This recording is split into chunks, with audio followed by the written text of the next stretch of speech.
अस्सलाम वालेकुम। तो अब हमारा टॉपिक है transcription of the eukaryotic gene. ठीक है। तो यूकैरियोट्स में थोड़ा सा डिफरेंस है।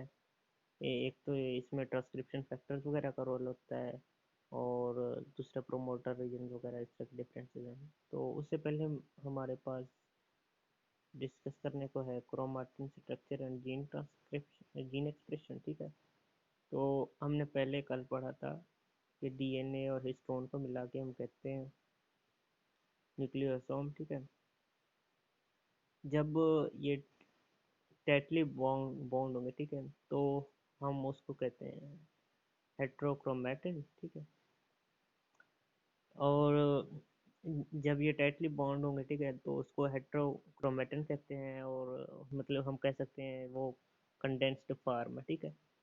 तो अब अगर हमें इनके दरमियान बॉन्ड लूज करना है, ठीक है, तो हिस्टोन के ऊपर जो पॉजिटिव चार्ज है, ठीक है, वो हमने कम करना है। ठीक है। वो किस तरह से कम होगा? इस स्टोन के ऊपर एक अमीनो एसिड है, ठीक है, उसको वो लाइसीन है, ठीक है, उसकी जब एसिटाइलेशन करेंगे तो उसके ऊपर पॉजिटिव चार्ज कम हो जाएगा। तो इस तरह से उनके दरमियान जो है ना बॉन्ड लूज हो जाएगा, और फिर जब लूज हो जाएगा तो फिर उस तरह से हम जो है उसकी ट्रांसक्रिप्शन करा सकते हैं, और डीएनए सेपरेट हो सकता है। तो इस पैराग्राफ में ये बातें लिखी हुई हैं। अच्छा, उसके बाद हमारे पास है आरएनए पॉलीमरेज की डिफरेंट टाइप्स हैं। ठीक है। आरएनए पॉलीमरेज की पॉलीमरेज 1, 2 और 3। ठीक है।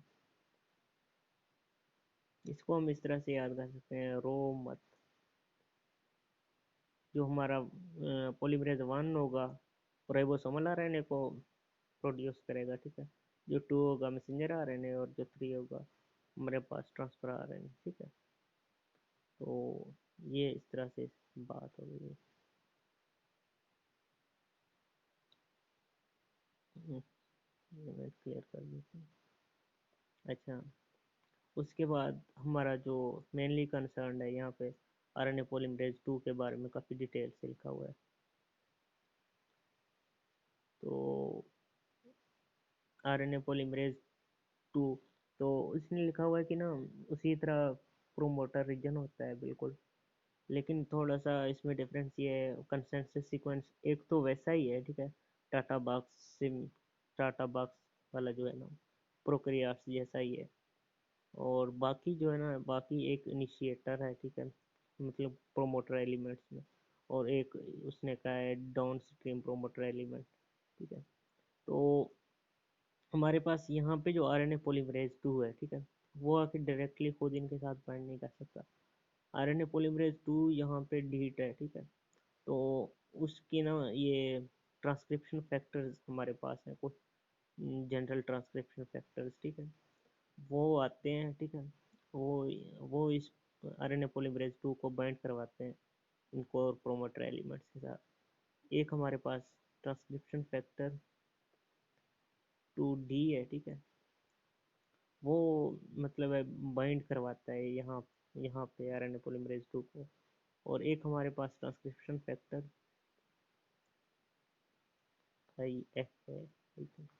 तो इस ये जो है ये कहीं से जाके मतलब आरएनए पॉलीमरेज को लाता है, यहाँ पे लाएगा, फिर जो यहाँ पे जब लाएगा तो हमारे पास उसके बाद ट्रांसक्रिप्शन फैक्टर 2D, ठीक है, इसको यहाँ पे बाइंड करवाएगा।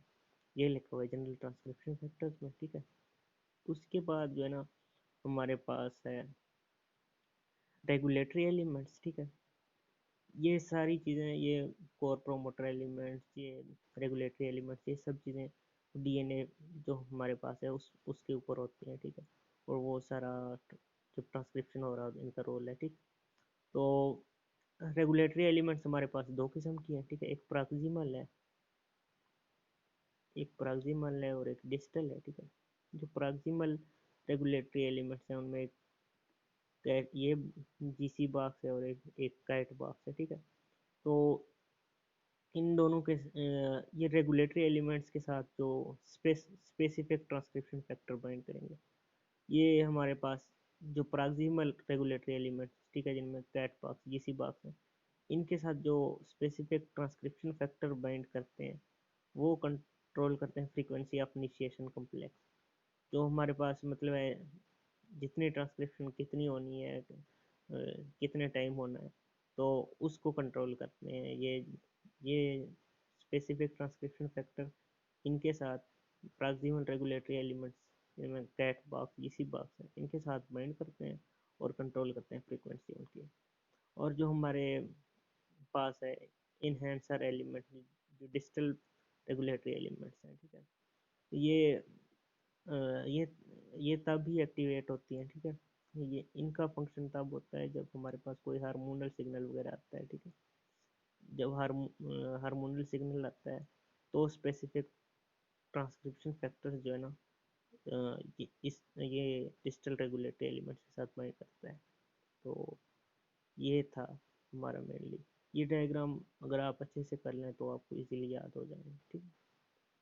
तो उसके बाद है रोल ऑफ इन्हांसर। इन्हांसर जैसे नाम से ज़ाहिर है, ठीक है।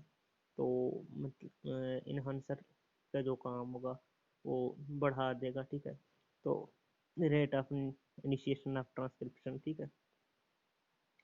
तो इन्हांसर का दूसरा ये लिखा हुआ है कि ये कहाँ पे हो सकता है, डाउन स्ट्रीम हो सकता है, अप स्ट्रीम हो सकता है, ठीक है।